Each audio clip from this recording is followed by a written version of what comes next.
જન્માષ્ટમી એટલે શ્રી કૃષ્ણનો જન્મદિવસ. દેશભરમાં ઉજવાતા જન્માષ્ટમીના દિવસે ભગવાન શ્રી કૃષ્ણની પૂજા કરવામાં તેને અલગ અલગ ચાર સામગ્રીનો ભોગ ધરાય છે. આ ચાર સામગ્રી છે: પહેલી મેવા પાક, બીજું પંચામૃત, ત્રીજું માખણ અને મિશ્રી અને ચોથી વાનગી છે પંચરી. તો ચાલો આજે જન્માષ્ટમીના ચાર સામગ્રીથી બનતી ભોગની થાળી બનાવીએ. બનાવવાની શરૂઆત મેવા પાક બનાવવાથી કરીએ. મેવા પાક બનાવવા માટે ગેસની લો ફ્લેમ પર એક પેનમાં 1 ટેબલસ્પૂન ઘી ઉમેરી દઈશું. તેમાં 10 થી 15 નંગ બદામ અને 10 થી 12 નંગ કાજુ ઉમેરી ગેસની લો ફ્લેમ પર જ ગોલ્ડન બ્રાઉન થાય ને તેવા તળવાના છે. લગભગ 2 થી 3 મિનિટમાં હવે ગોલ્ડન બ્રાઉન કાજુ અને બદામ થઈ ગયા છે. તો હવે તેને ઘીમાંથી બહાર કાઢી એક ડીશમાં લઈ લઈશું. હવે એ જ ઘીમાં 3 ટીસ્પૂન જેટલો ગુંદ ઉમેરી દેવાનો છે. ગુંદને પણ ગેસની લો ફ્લેમ પર ઘીમાં તળવાનો છે. ધીમે ધીમે ગુંદ ફૂલી જશે એટલે તેને પણ કાઢી અને એક ડીશમાં લઈ લેવાનો છે. ત્યાર પછી આ જ ઘીની અંદર અડધો કપ મખના ઉમેરી દઈશું. મખનાને પણ ઘીમાં રોસ્ટ કરવાના છે. લગભગ 2 થી 3 મિનિટ સતત મિક્સ કરતાં હવે મખના પણ રોસ્ટ થઈ ગયા છે અને હાથથી પ્રેસ કરતાં ભૂકો થાય તેવા શેકાઈ ગયા છે. એટલે આ મખનાને પણ હવે એક ડીશમાં કાઢી લઈશું. હવે એ જ પેનની અંદર અડધો કપ કોપરાનું મોટું ખમણ ઉમેરી દેવાનું છે. કોપરાનું ખમણ છે ને ગેસની લો ફ્લેમ પર જ શેકવાનું છે અને સુગંધ આવવાની શરૂઆત થાય ને એટલું શેકવાનું. પણ ધ્યાન એ રાખવાનું કે આ છીણનો કલર છે ને તે ચેન્જ ના થાય, તેવો જ વ્હાઈટ રહે ને તેવું કોપરું શેકવાનું છે. અહીં કોપરું શેકાઈ ગયું છે એટલે તેને પણ પેનમાંથી કાઢી એક ડીશમાં લઈ લેવાનું છે. હવે એ જ પેનમાં વધારે 1 ટીસ્પૂન ઘી ઉમેરી અને ગરમ થતા ઘીમાં 3 ટીસ્પૂન જેટલા મગજસીઝ એટલે કે મગજતરીના બીજ ઉમેરવાના છે. મગજતરીના બીજને પણ લગભગ 1 મિનિટ શેકાવા દેવાના, જેથી તે ગુલાબી બ્રાઉન શેકાઈ જશે. બસ તે થોડા એવા ગુલાબી બ્રાઉન થાય ને એટલે તેની અંદર જ 2 ટીસ્પૂન જેટલી ખસખસ ઉમેરી દઈશું. ખસખસ ઉમેરતા તુરંત જ ફૂટવા લાગશે અને તેને શેકાતા જરા પણ સમય નહીં થાય. બસ મગજતરીના બી અને ખસખસ સરસ શેકાઈ જાય ને એટલે તે મિશ્રણને પણ આપણે પેનમાંથી કાઢી એક ડીશમાં લઈ લેવાનું છે.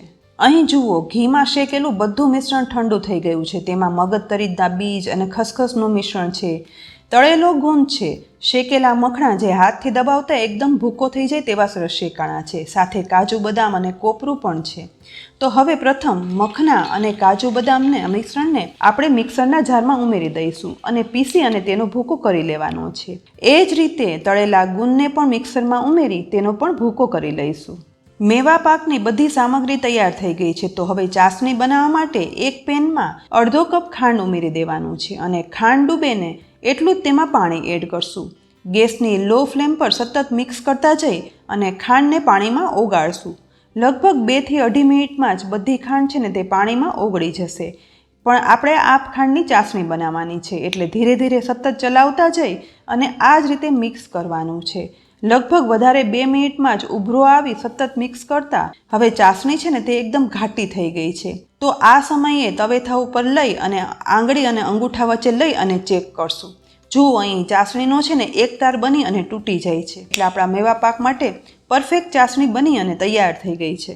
તો આ સમયે ચાસણીનો ગેસ છે તે બંધ કરી દેવાનો છે અને આ ચાસણીની અંદર પીસેલો મખના અને કાજુ બદામનો ભૂકો ઉમેરશું, સાથે શેકેલું કોપરાનું છીણ ઉમેરી દઈશું, ગુંદનો ભૂકો કર્યો હતો તે પણ ઉમેરશું અને મગજતરીના બીજ અને ખસખસ પણ ઉમેરી દેવાના છે. તેની સાથે 1 ટીસ્પૂન જેટલો એલચી પાવડર ઉમેરશું અને સાથે અડધો કપ માવો પણ ઉમેરી દેવાનું છે. હવે આ બધું મિશ્રણ છે ને ચાસણી સાથે એકદમ સરસ રીતે મિક્સ કરી અને ચલાવશું. માવાના કારણે આ મેવા પાક છે ને તે એકદમ સોફ્ટ અને સરસ થાય છે, જેથી માવો ઉમેરવો જરૂરી છે. પણ જો માવો ના હોય ને તો તમે કન્ડેન્સ મિલ્ક અથવા મલાઈ પણ ઉમેરી શકો છો. ચાસણીમાં સતત 2 મિનિટ સુધી આ રીતે મિક્સ કરતાં હવે એક ઘટ મિશ્રણ બની અને તૈયાર થઈ ગયું છે. માવો પણ મિક્સ થઈ અને સરસ ઓગળી ગયો છે અને ડ્રાય ફ્રૂટના બાકી બધીની સામગ્રી પણ એકદમ સરસ મિક્સ થઈ ઘાટું મિશ્રણ બની અને તૈયાર થઈ ગયું છે. તો આ સમયે એક ડીશમાં અથવા તો મીઠાઈની ટ્રે ઉપર બટર પેપર રાખી દેવાનો છે અને આ બટર પેપર ઉપર એકદમ સરસ ઘી લગાવી લેવાનું છે, જેથી આની અંદર આપણે મેવા પાક સેટ કરીએ ને તો એકદમ સરસ બની જાય. બટર પેપર ઉપર સરસ ઘી લગાવાઈ જાય ને એટલે બનેલું મેવા પાકનું મિશ્રણ છે ને તે આ બટર પેપર ઉપર ઉમેરી દઈશું અને એકદમ સરસ રીતે સેટ કરવાનું છે. અત્યારે આ મિશ્રણ થોડું સોફ્ટ લાગશે, પરંતુ જેવું જામશે ને એટલે એકદમ સરસ આના ટુકડા પડશે. પરંતુ આ મિશ્રણ થોડું એવું સોફ્ટ છે ને ત્યારે જ સેટ થયા પછી ચપ્પુ વડે જોઈએ ને એ પ્રમાણે કટ લગાવી લેવાના, જેથી એક સરખા ટુકડા મળે. અત્યારે આ મિશ્રણ ઢીલું પણ છે, પરંતુ આ સમયે આપણે કાપા પાડી દઈશું. બસ આખા મેવા પાકમાં કટ લગાવ્યા પછી લગભગ અડધી કલાક માટે આ મેવા પાકને સેટ થવા માટે રાખી દેવાનો છે. અડધી કલાક પછી હવે જોઈએ બટર પેપરને આપણે ડીશમાંથી અલગ કરી લઈશું અને ખોલશું. જુઓ એકદમ સરસ ટુકડા પડ્યા છે મેવા પાકના. તો ચપ્પુ વડે ફરી એક વખત કાપા લગાવી અને ત્યાર પછી એક ટુકડો આપણે ઉચકાવશું.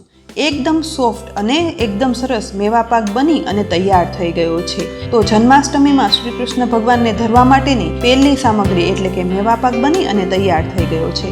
તો હવે આપણે ભોગની બીજી સામગ્રી પંચામૃત બનાવીશું. પંચામૃત બનાવવા માટે બાઉલમાં અડધો કપ દૂધ લઈશું. દૂધમાં 3 ટેબલ સ્પૂન દહીં ઉમેરશું, સાથે 1 ટેબલ સ્પૂન ખાંડ અથવા તો સાકર અને 1 ટેબલ સ્પૂન મધ અને સાથે 1 ટેબલ સ્પૂન ઘી ઉમેરી અને સરખી રીતે મિક્સ કરશું. પંચામૃત એટલે 5 પવિત્ર તત્વોનું મિશ્રણ. આ 5 તત્વોમાં દૂધ, દહીં, ખાંડ, સાકર, મધ અને ઘી સામેલ છે. દૂધ શુદ્ધતાનું પ્રતીક છે, દહીં સારું સ્વાસ્થ્ય, શાંતિ અને શારીરિક સુખનું પ્રતીક છે, ઘી છે તે સ્નેહનું પ્રતીક છે, મધ છે તે શક્તિશાળીનું પ્રતીક અને ખાંડ છે ને તે જીવનમાં મીઠાશ અને આનંદનું પ્રતીક માનવામાં આવે છે. પંચામૃત પ્રસાદ તરીકે વિશેષ સ્થાન ધરાવે છે અને કહેવાય છે કે પંચામૃતમાં ભળેલા તમામ પદાર્થોનો ઉપયોગ 33 કરોડ દેવી દેવતાની પૂજામાં આવશ્યકપણે હોય જ છે. ભોગની બીજી સામગ્રી પંચામૃત બની અને તૈયાર થઈ ગયું છે, તો તેના ઉપર સૂપ કહી શકાય તેવું તુલસીનું પાન પણ રાખી દઈશું. હવે ભોગની ત્રીજી સામગ્રી એટલે કે માખણ મિશ્રી બનાવવાનું છે. તેના માટે 1 કપ ઘરનું સફેદ માખણ લઈશું. જો ઘરે બનાવેલું માખણ ન હોય ને તો તૈયાર પણ સફેદ માખણ મળે છે, તે લઈ શકાય છે. તેની અંદર 3 ટેબલ સ્પૂન જેટલી મિશ્રી ઉમેરશું. મિશ્રી એટલે કે સાકર. જો સાકર ના હોય ને તો ખાંડ પણ ઉમેરી શકાય છે. માખણ અને મિશ્રી ભગવાન શ્રી કૃષ્ણનો પ્રિય ભોગ છે. આ સ્વાદમાં જેટલું મધુર લાગે છે ને તેટલું જ મીઠો અને આરોગ્યથી સંકળાયેલા ફાયદા પણ ઘણા છે. માખણ મિશ્રીને થોડો એવું મિક્સ કર્યા પછી રેસ્ટ આપશું, જેથી અંદર સાકર છે ને તે આપોઆપ ઓગળી જશે અને માખણ મિશ્રી બની અને તૈયાર થઈ જશે. હવે આપણો છેલ્લો ભોગ એટલે કે પંજરી બનાવીએ. પંજરી બનાવવા માટે ગેસની લો ફ્લેમ પર પેનમાં 1 ટીસ્પૂન ઘી ઉમેરશું. ગરમ થતાં ઘીમાં 10 થી 12 નંગ કાજુ અને બદામના ટુકડા કરી અને ઉમેરવાના છે અને ત્યાર પછી ગેસની લો ફ્લેમ પર શેકવાના છે. લગભગ 2 મિનિટ પછી કાજુ બદામના ટુકડા શેકાય અને ગોલ્ડન બ્રાઉન થઈ જાય ને એટલે આ સમયે તેમાં 2 ટીસ્પૂન કોપરાનું ખમણ અને 2 ટીસ્પૂન ખસખસ ઉમેરી વધારે 1 મિનિટ સુધી બધું મિક્સ કરતા જઈને શેકી લઈશું. ત્યાર પછી પેનનો ગેસ બંધ કરી અને બધું ઠંડુ થવા રાખીશું. હવે ફરી એક પેનમાં 1 ટેબલ સ્પૂન ઘી ઉમેરી અને ગરમ કરશું. ગેસની લો ફ્લેમ પર ગરમ થતા ઘીમાં 1 કપ સૂકા ધાણાનો પાવડર ઉમેરી દેવાનો છે. સૂકા ધાણાના પાવડરને પણ ગેસની લો ફ્લેમ પર સતત શેકતા જઈ અને મિક્સ કરશું.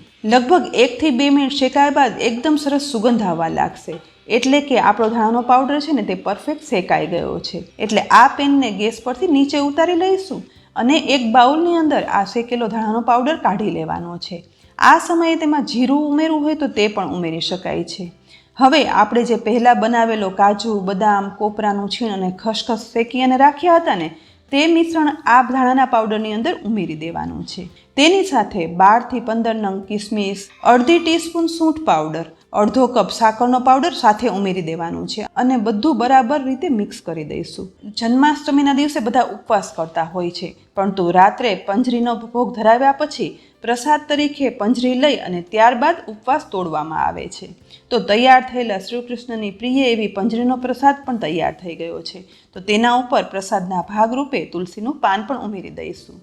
જન્માષ્ટમીના દિવસે માખણ મિશ્રી, પંજરી, પંચામૃત અને સોફ્ટ એવો મેવા પાકનો ભોગ તૈયાર છે, જે શ્રી કૃષ્ણની સાથે સાથે આપણા મનને પણ પ્રસન્ન કરે છે. તો જન્માષ્ટમી નિમિત્તે આ ભોગ ચોક્કસ બનાવી અને ભગવાનને ધરાવજો. અને આ ભોગની દરેક વાનગી તમને કેવી લાગી કોમેન્ટ બોક્સમાં લખી અને કહેજો. સાથે જ રેસીપી ગમી હોય ને તો લાઈક કરી અને શેર કરજો. અમારી યુટ્યુબ ચેનલ સબસ્ક્રાઈબ કરી લેજો અને અમારા ફેસબુક પેજને લાઈક કરી અને ફોલો કરજો, જેથી આવી અનેક ઉપયોગી રેસીપીના અપડેટ્સ તમને તુરંત જ મળે. બધાને હેપી જન્માષ્ટમી. ફરી મળશું નવી રેસીપી સાથે. ત્યાં સુધી આવજો.